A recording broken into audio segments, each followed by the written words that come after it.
The blizzard swept through Montana that bitter December night in 1892 like a force of nature bent on destruction. Eleanor Whitaker stood at her kitchen window, gazing out over her sprawling 8,000-acre ranch as the wind howled and snow buried everything in sight. At 45, she was still a striking woman, raven hair tied back simply, figure holding strong in her deep blue wool dress, but looks didn't matter much when isolation was your constant companion. Then she spotted him. Samuel Reed, her newest hired hand, battling the gale toward the main cabin. Just 26, untouched by the world in ways most men his age weren't. He was every bit the rugged soul her late husband could never match. He pounded on the door. She swung it open against the storm. "Miss Whitaker, the horses are settled," he gasped, snow caking his broad frame. Their eyes locked, and in that instant, something ignite draw, unspoken need that had nothing to do with livestock or weather. It was the kind of desire that could unravel a life built on duty. She handed him a mug of hot cider, her fingers brushing his, sending a jolt through them both. What unfolded that night would test their souls, but was one forbidden moment worth risking it all. 6 months earlier, Samuel had ridden onto the Whitaker ranch with little more than his saddlebags and a fire in his belly. Born in Kansas, orphaned young after his pa fell in a mining accident, he'd wandered from spread to spread since 19, honing skills and scraping by. Eleanor watched him dismount that crisp June morning from her porch.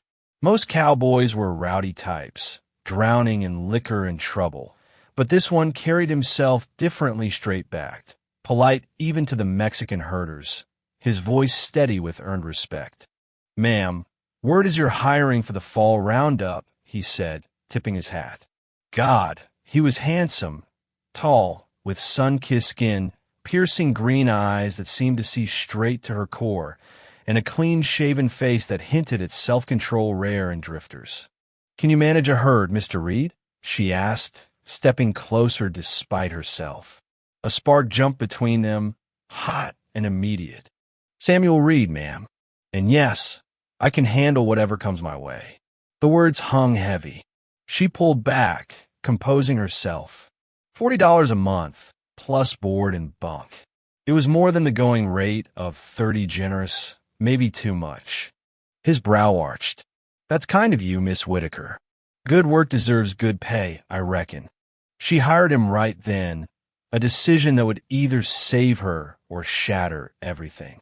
Within days, Samuel had the crew running like clockwork, breaking wild mustangs others shied from, tallying supplies with a scholar's precision could read and cipher better than half the town. Each evening, as he passed the cabin on his way to the bunkhouse, he'd nod respectfully, but her pulse quickened in a way it hadn't since girlhood. It remembered longing. Eleanor had wed Thomas Whitaker at 22, a practical union arranged by her banker father and a land baron old enough to be hers. 23 years of obligation, stiff conversations, empty nights. When Thomas passed 4 years back from a fever, she'd grieved the stability, not the man. Passion? That was a stranger until Samuel Reed arrived, like a promise wrapped in denim and determination. The hands took notice soon enough. Samuel's eyes lingered on the horizon during breaks, counting his earnings toward his own plot. "Aiming for your own spread someday?" she asked one warm September evening, handing him his ledger in the cabin. "Yes, ma'am. That's the goal. Goals can break you, Samuel. So can settling for less." She poured cider. Their hands touched. He flinched like scalded. "I best head out, ma'am." "Ought to and yearn to ain't the same." The air thickened. He rose, all coiled tension. "Miss Whitaker Eleanor, that's my name. I know it well, ma'am, and I know where I stand." He laughed, but the seed was planted. Whispers spread among the crew. Stolen glances when she brought water to the fields, extra pay for him. She was courting disaster, and the smoke was rising. What happens when a widow starved for connection crosses paths with a one man who could upend her world? It boiled over on a Thursday. A grizzly had been raiding the calves, and Samuel tracked it solo at dawn. The beast charged. His shotgun misfired. He hit the dirt, claws tearing his arm, before the animal fled at distant shouts. They hauled him to the cabin. The bunkhouse lacked proper bandages. Eleanor shooed the others. "I'll handle this." Blood soaked his shirt. She sliced it open. She'd seen bare-chested workers plenty, but this Samuel, alone with her, his skin golden, muscles taut under her touch. "This'll sting." "Already does, ma'am." She dabbed whiskey on the gashes, inhaling his scent. Leather, pine, pure masculinity. His breath hitched. "You were reckless out there. Brave but stupid. Couldn't lose the stock." Their gazes met. The room pulsed.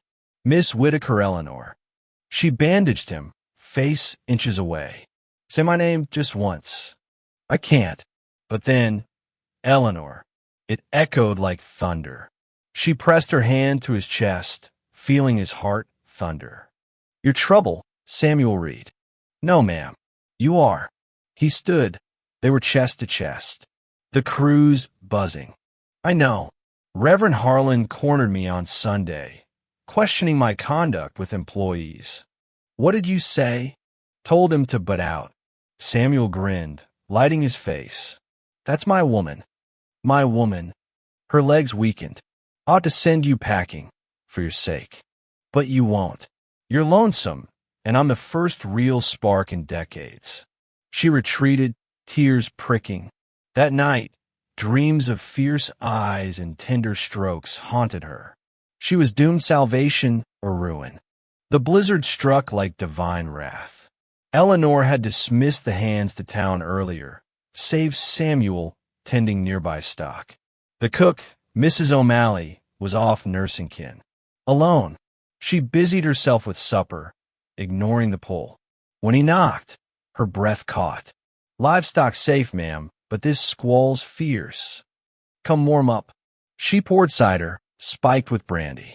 He thawed by the fire, clothes steaming. "Strip those wet layers," she blurted, cheeks flaming.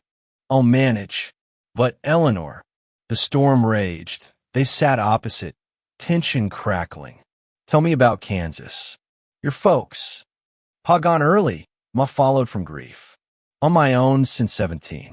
Maybe that's why I ain't." "You know, why haven't you been with anyone?" She couldn't stop.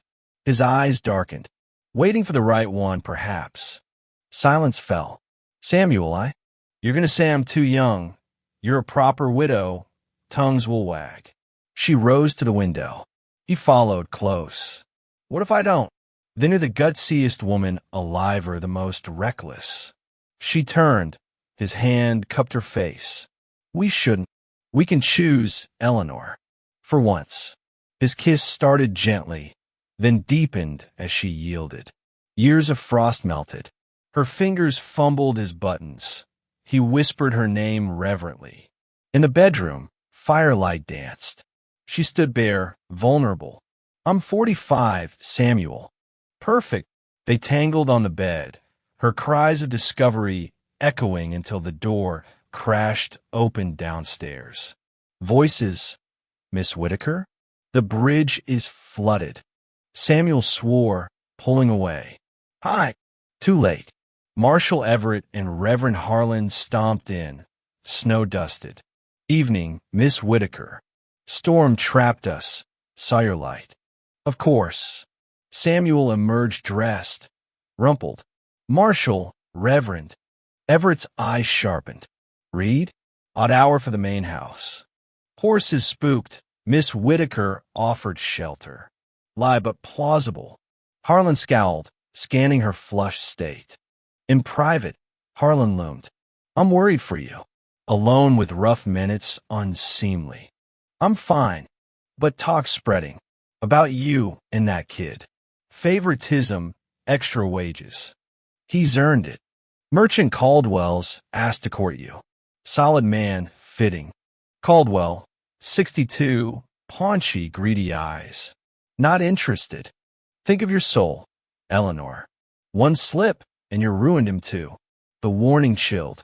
In the kitchen, Samuel chatted with Everett, but the magic shattered. Dawn broke. They departed. Samuel gripped her hands. I should go. No. If you leave, they win. Stay, and you lose all. But something shifted. Theed crossed into truth. Spring thawed slowly in Montana. By May, wild grasses bloomed, but Eleanor's world darkened. Samuel vanished one foggy April morn, 2 weeks after Marshall Everett returned with community concerns about their unseemly bond. No charges, just hints he'd best move on. She raged, vowing to confront gossip, but Samuel chose. Won't drag you down. You deserve peace. She watched him fade into the mist, heartbroken. Weeks later, Caldwell proposed. She accepted not for joy, but survival. Wedding set for July. But fate twisted. A letter came, no sender. Eleanor got a small ranch in Wyoming. Think of you constantly. Yours S. Fury and longing surged. She rode out alone, tracking him for days through rugged trails. Found his spread, modest, thriving. He stepped out, stunned. Eleanor, I won't marry Caldwell. Society be damned we choose us. He pulled her close. It'll be hard. Talk threats. Let them. We're stronger. They wed quietly, defying norms, building a life where love trumped rules. Scandals faded. Their ranch prospered, a testament to forbidden fire kindled right. What do you think? Was Eleanor right to chase her passion, or should she have played it safe? Drop your take in the comments. Agree, disagree, share your stance. Let's debate.